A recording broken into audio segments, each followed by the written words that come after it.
Wow, a noise like this isn't just annoying, but it's telling you something, and I want to talk about it.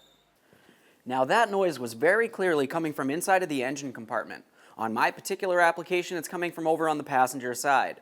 On this vehicle, we have a transverse engine, which essentially means that the engine goes from one side of the vehicle over towards the other. Of course, you're also going to have a transmission.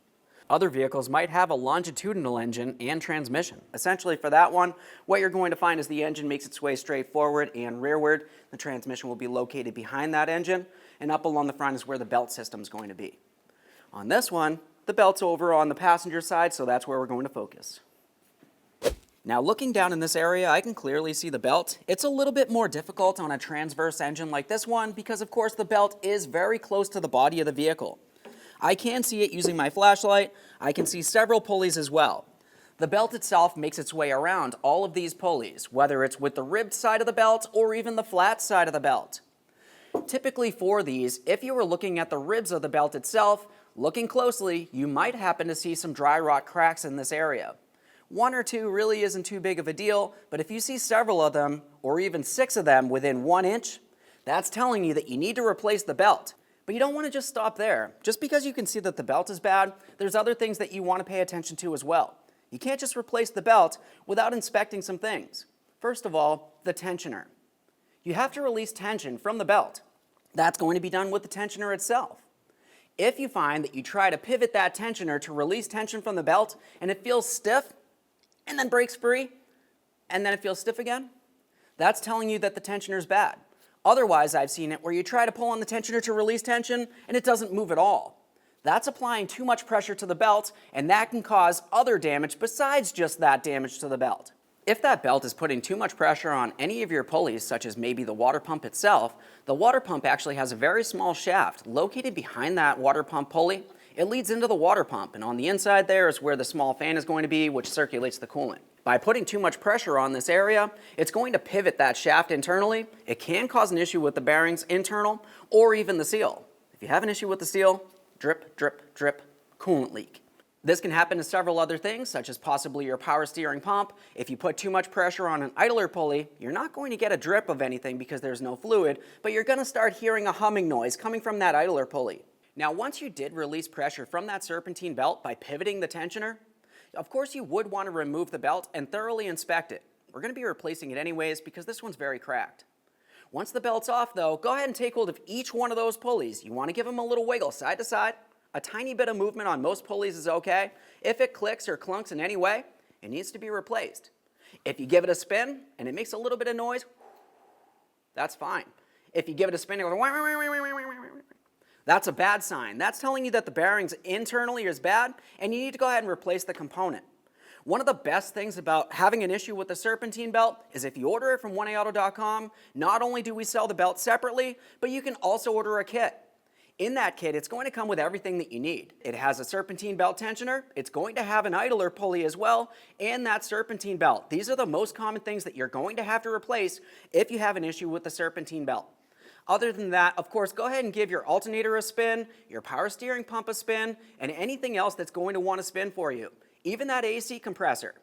Now I have 3 belts on the table, and I want to ask you a question real quick. Which one of these 3 belts is in poor condition? If you guessed the one over here, you're right. If you guessed the one in the center, you're also right. And you guessed it. You're right if you guessed this one as well. Congratulations. All 3 of these are bad in a different way though, so let's just have a quick look while we're on the bench. On this one in particular, what we're paying attention to is the grooves on the belt. As I'm rotating this and I'm trying to bend it, you can see that it's flexing and it's actually exposing all of these cracks. If I was flexing this in the opposite direction, essentially like this, you're really not going to see very many cracks. So if this was on the vehicle, what you need to do is go ahead and take hold of that belt, attempt to give it a little twist, and typically that'll expose the cracks if you can't just see the belt in that belt routing area. Now as I keep spinning this around and around, look at that damage right there. How do you think that that even happened? Now that I have this turned over, you can see exactly why this happened. We already talked about all those cracks and splits in the ribbed portion of the belt itself. If you were to let that continuously getting worse and worse, this is what can happen. Now imagine if this belt split completely. The belt's not going to be able to spin all those pulleys that are along the front of your engine.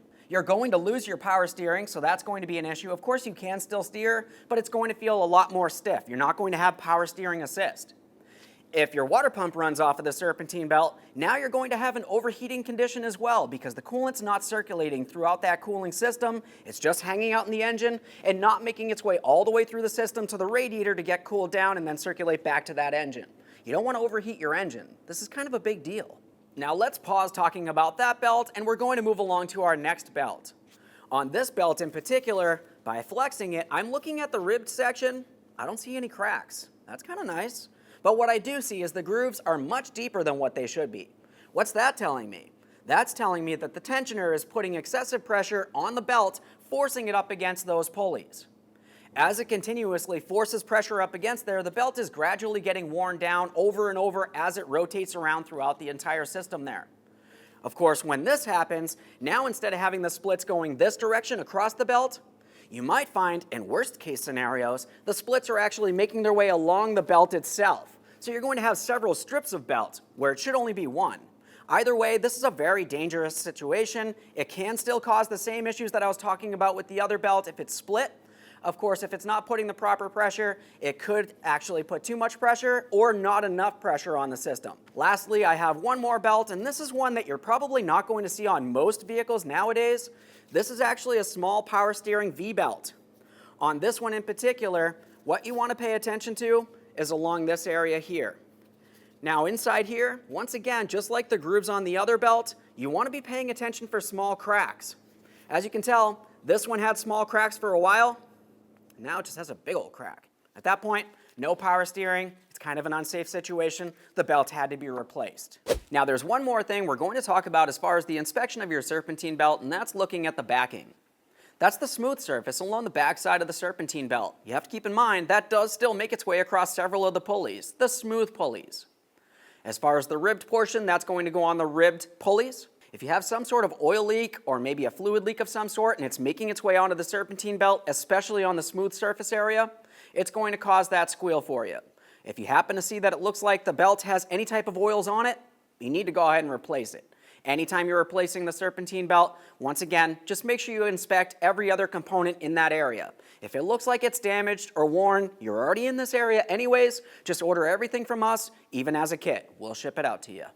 Okay, so I finished my diagnosis and completed the fix for this. Also, while I was in this area, I found that there was an issue with the alternator.